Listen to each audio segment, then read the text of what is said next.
Hello, welcome to the Celtic Cast On podcast. My name is Kelly and I'm coming to you from the beautiful east coast of Canada. Today is March the 2nd and it is actually 10 degrees outside. Wow, can you believe it? We have no snow and green grass. Today T is homesick, so I want to get this done before both of them wake up. If this is your first time joining me, welcome. You can find me on Instagram and Ravelry as Celtic Cast On. You may notice I'm trying to sign a bit. I'm learning sign language, and it's a 10-week program, 10-week class, and it's 2 times a week for 10 weeks. So it's been interesting so far and I've learned a lot, but this is my first time kind of signing sentences without just practice sentences at class. So I just kind of tried to do a little bit for the intro. I'll get better as I get on, but I think we're in week 7 right now, so we have only 3 weeks left and then I'll be finished level 1. So let's get started. I'm going to start with the knitting this week. I have a lot to talk about and I don't want to run out of time, so I'm going to start with knitting and then I'll get through the rest of it if I have time, and if not, I'll just cut it off and add it to the next podcast.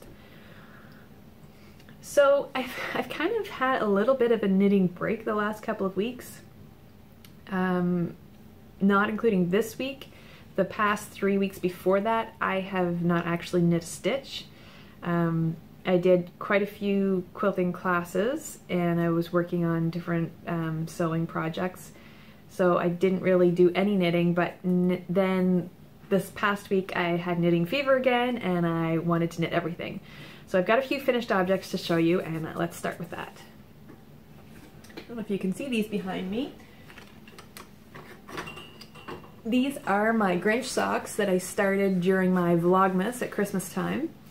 If you'll remember, I wanted to knit the pattern of socks on a plane, but I didn't pay enough attention to the pattern when I started it, and I ended up with my cables being down the very center of the leg, which doesn't work for that pattern because it's actually kind of like a third up from your foot and then it travels all the way up the leg. So me doing it in the center didn't work out because my cable would have lined up right with my decreases in my gusset.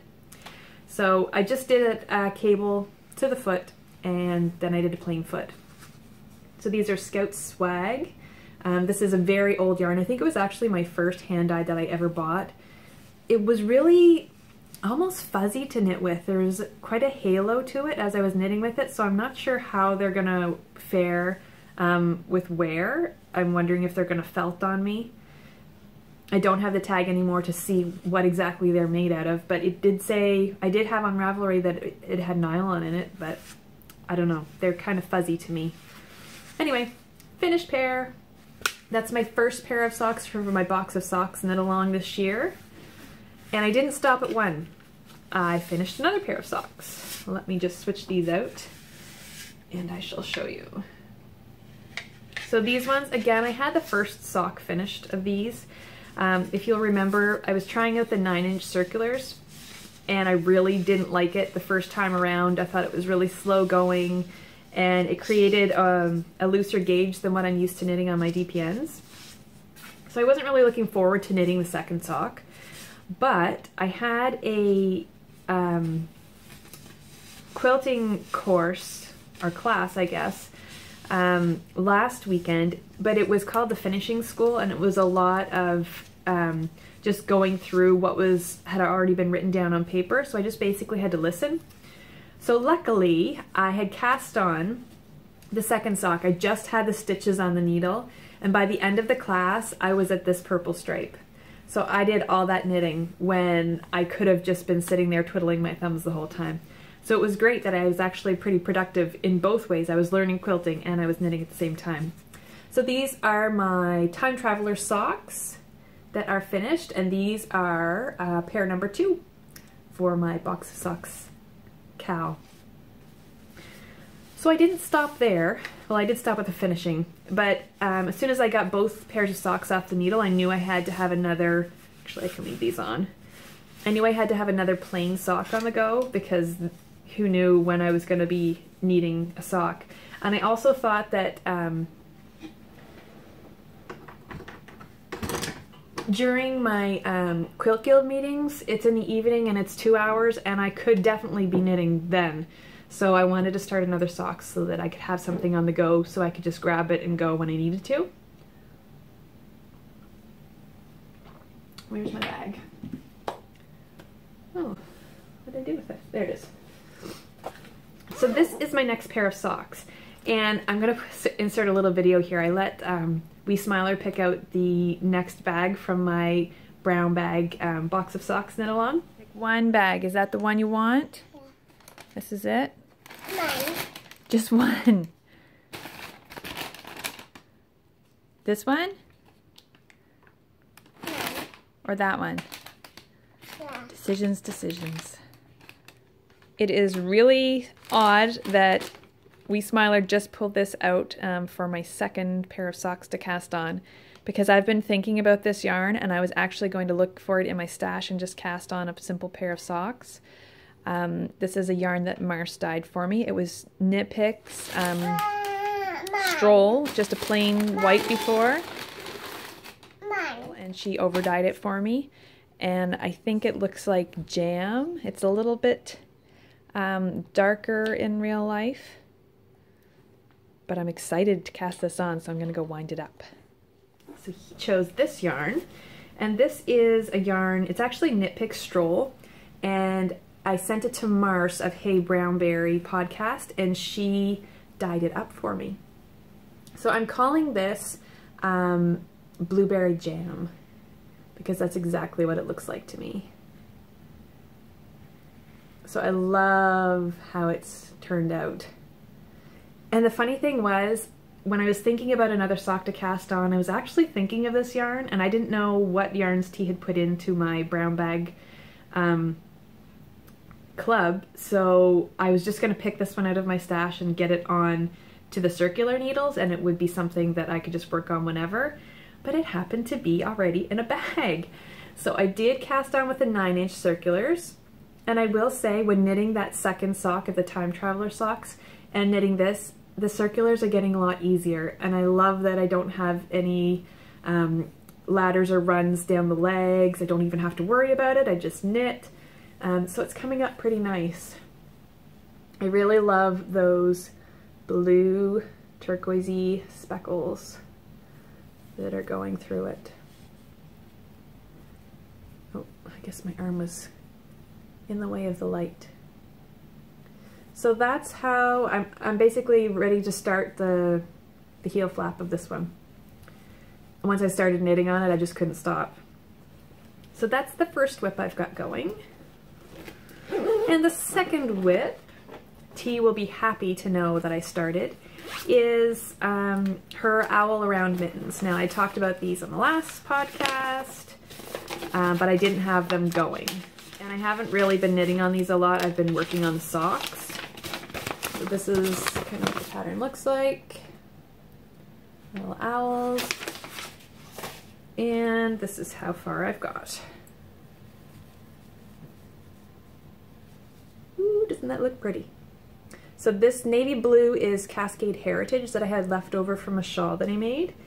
And the, it's actually rainbow. We haven't got to the pink yet. The rainbow yarn is Opal Surprise in Rainbow. And that's left over from her Opal sock yarn bunny that I made, that's a Susan B. Anderson pattern. So I'm hoping to get a lot more of this done. This is only really on 1 or 2 nights of knitting, so I want to get some more finished. I want to see that owl progress. So that's the knitting that I've been working on. Kind of smaller little projects. I do have I'm thinking about sweaters and cardigans and all that jazz, but I think I kind of want to keep it to these for right now and get some more of those off the needles before I start anything new. I should tell you, I frogged my hot oatmeal shawl. I don't know if I showed that to you or not. Oatmeal shawl was, I was knitting it with the Fiber Company's Cumbria yarn, and it was just a cream colored yarn. But when I picked up the shawl again after not knitting it for a while, I couldn't figure out in the lace section where I was, and every time I ripped it back and started to reknit, it still wasn't right. So as I was frogging it all to restart it again, I just had an aha moment, and I was like, I don't think I'm gonna knit it right now. So I frogged the whole thing and I put it away. So that's not on the needles anymore. So I'm just kind of working on the socks and mittens and things and hopefully get those finished before I start anything big. My birthday has passed and the yarn buying ban has been released for Mars and I. We have made another pact since my birthday, and we have decided we aren't going to buy yarn until Mars's birthday, which is in November. Now, there are a few rules to this one as well. Mars is going to Edinburgh Yarn Festival. She will be going to buy yarn. So she's going in a couple of weeks. So she has a free yarn pass for that weekend. That means that I get a free yarn pass too at some point. We have a trip planned for the summer, and so I might want to buy yarn then. I may not. We're just gonna leave it at that. So I do have one free yarn pass. I will let you know when I do use it. But as of right now, I'm completely happy knitting with what I have. So that's going to continue. It was also kind of funny, I don't remember who it was, but someone commented on the last episode that they were actually using my birthday too as when they were going to knit from stash until my birthday. So that was kind of funny. So I'm challenging you, if you were using my birthday as the end of your ban, I'm challenging you to try and go to November with us as well. It'll be easy, really. If you have a stash, you can do it, for definite. I give you one yarn pass. Other than that, knit from stash. See if you can do it. So let's talk about some quilting. I have a huge finish, and I wanted to get my second quilt finished before the Quilt Guild meeting at the, I guess it was last month now, and I did manage to complete my Summer at the Beach quilt. Now you're not going to be able to see all of this, but it's finished, it's quilted. I did straight line quilting, and I bound it just with a navy blue. I hand sewed that puppy on there, and I'm super happy with my sewing. On my first quilt, I actually machine quilted it on because I was scared and didn't know how to do the hand sewing for the binding. It's easy. I shouldn't have been scared of it. So yeah, it's finished, it's quilted, and I'm super happy with it.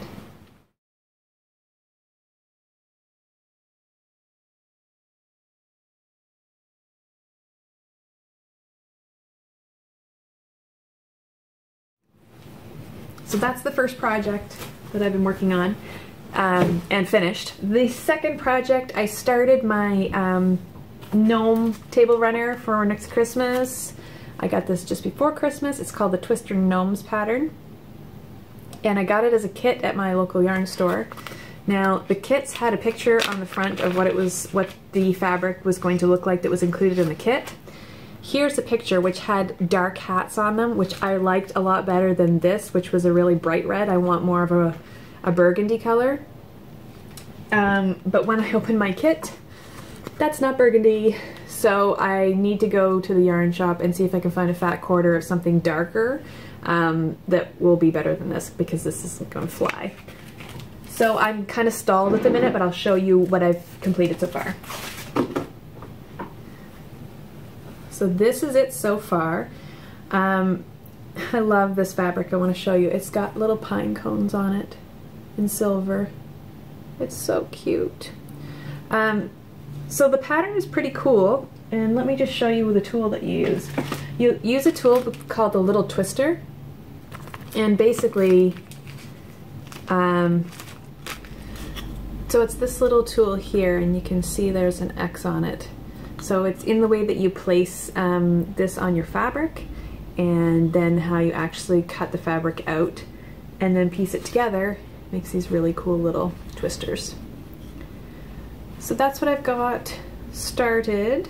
Hopefully I'll be able to get some fabric in the next couple of days or so. It is March break here starting today, so I might have some time to get something done.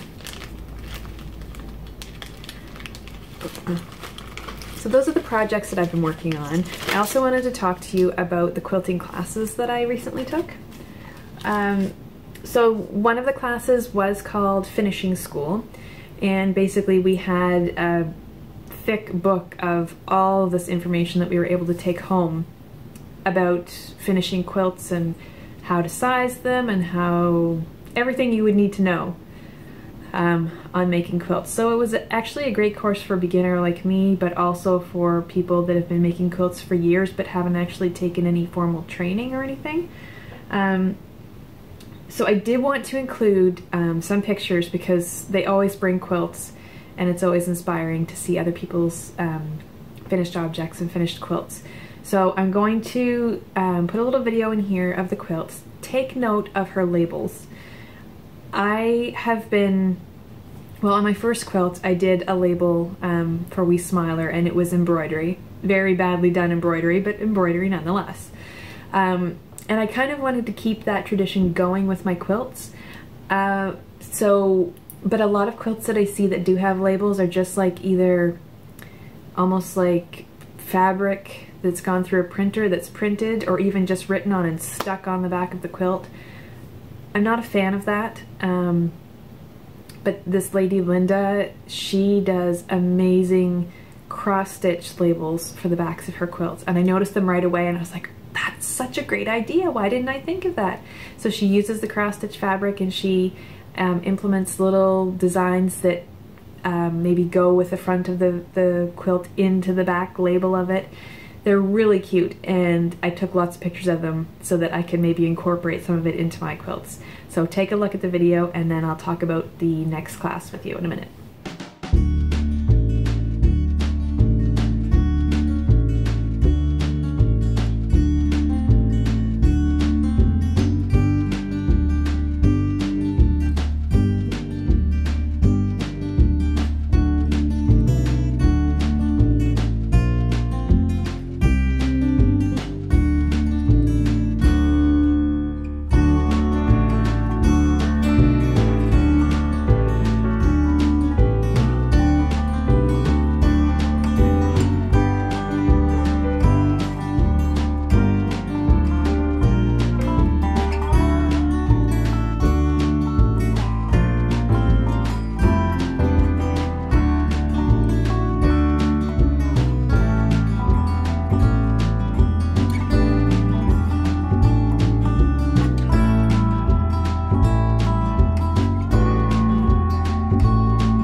So the other class that I took was called Snippets.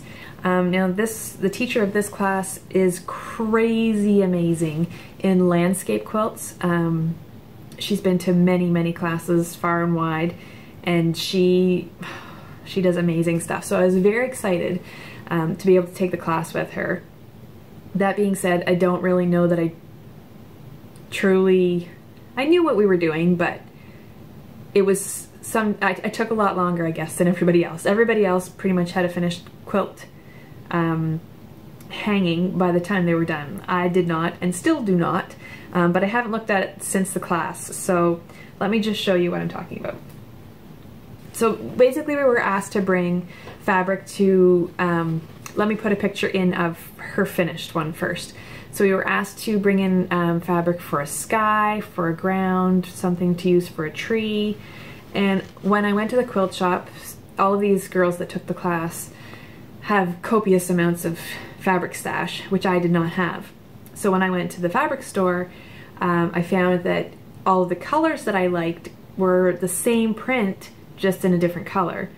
So it didn't really work to give the picture texture like I wanted. So Mary, the teacher, actually brought some fabric in and she let me play around and use some of it. But I was kind of going for grays like hers was, a monochromatic. I really liked that. But I saw this fabric at the fabric shop and I thought it would make an amazing sunset. And I couldn't leave it there, and she really liked it too. So she wanted to help me work with this fabric to make something. So a couple of these are mine, but most of them are hers. And this is actually a piece of felt, no, wool fabric that someone had at the bottom of their bag that was just perfect to give that blackness to the bottom for me. So basically what it is was we had to, this was the horizon line, and you can see that my quilting lines kind of go out this way. I don't know if you can see my quilting lines or not. There you go. And this is my tree, which hasn't been put on yet because I need to fix the bottom. But basically you would have a tree on it and then have the little snippets falling down. So on one of her examples, she had like blue sky, a brown tree, a green grass, and that's not how I wanted to go with mine. So we decided if we were going to use this fabric, it would have to be a very dark tree, a very stark contrast, and the bottom very much plainer to bring this out. So my snippets, when I actually get to it, are actually going to be colors that are in here. So like there's a pinky, is that really coming out? There's like almost like a magenta color in there, and deeper colors. So I'm going to use those for my snippets, and maybe some gray, so it almost looks like the shadows of the leaves falling down, because at the sunset it wouldn't be a powerful bright color. But the thing, kind of how I'm at a standstill, is when I had these all lined up, I kind of had it, I'll show you a picture of it. They were curved, and then when I sewed them one by one, they all ended up being very straight across, which is not what I wanted. And I wasn't happy. One of the girls let me use their machine to do free motion quilting across the tops, and it was my first time ever doing it, and I had no idea what I was doing, so I'm not happy with that either. So I think I'm going to take them out, pin them down, and then do the free motion on them, so that I keep the different angles to it that I don't have right now, and then I can play around with fraying and that. So this is a start, a good start, but I definitely want to fix this before I go any further. So it was an interesting class. I definitely would like to know more about landscaping, and there are quite a few girls, ladies I should say, in the guild that are very awesome at doing landscape. Or there's one girl that can take a picture of something. Like she, for the quilt show last year, she took a picture of oh, what is that plant called? Jack in the Pulpit. And she took the picture and traced the size of it onto her quilt, and then she quilted like all these crazy fabrics onto it and made it look real. It just blows my mind. So that's something that I would love to learn, and I know it's going to take time, but I also don't want to have something like this where I'm not 100% happy with this part of it when I know I can go back and fix it. So I took my time at the class, and I definitely want to get it right, so I'm going to pull this out and redo it before I add my tree. I did, however, take another video. Mary had some samples of her quilts that she did, and please take note to the very black, dark, gloomy tree, and I flipped it over so you could see the quilting on the back. It is amazing. Someday I want to be able to do that. And that was a class that she took. It's awesome. So take a look at her work.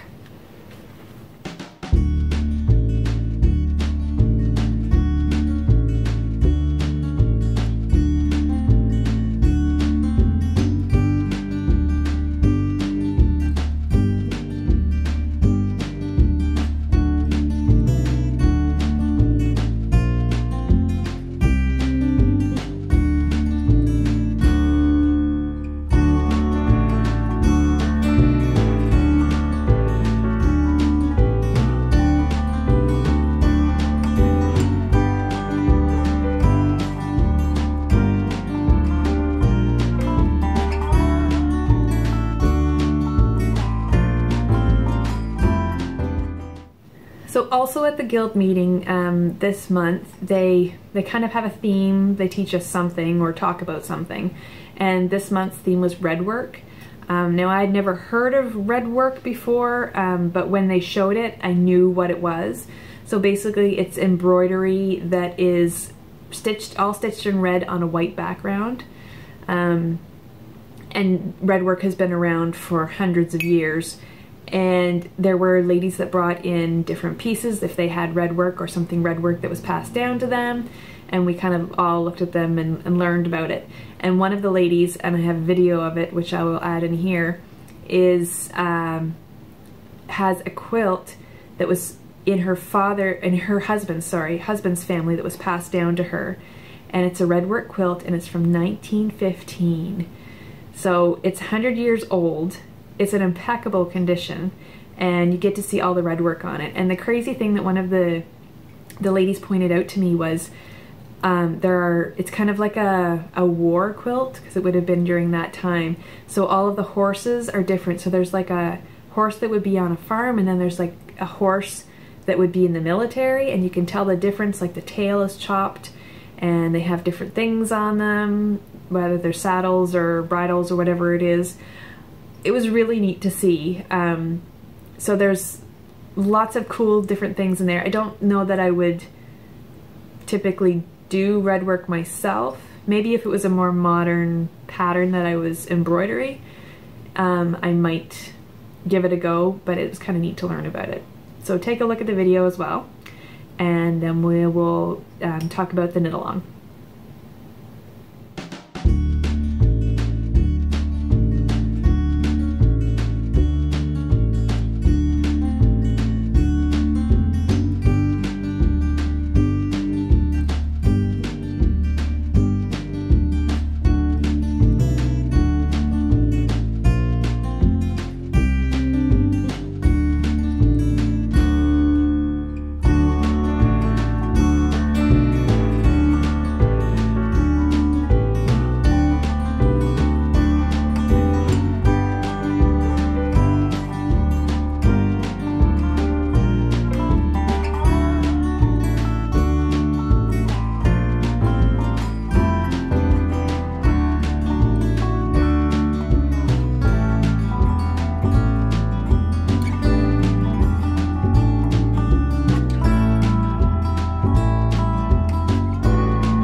So the knit along is finished. Thank you so much to everyone who joined in.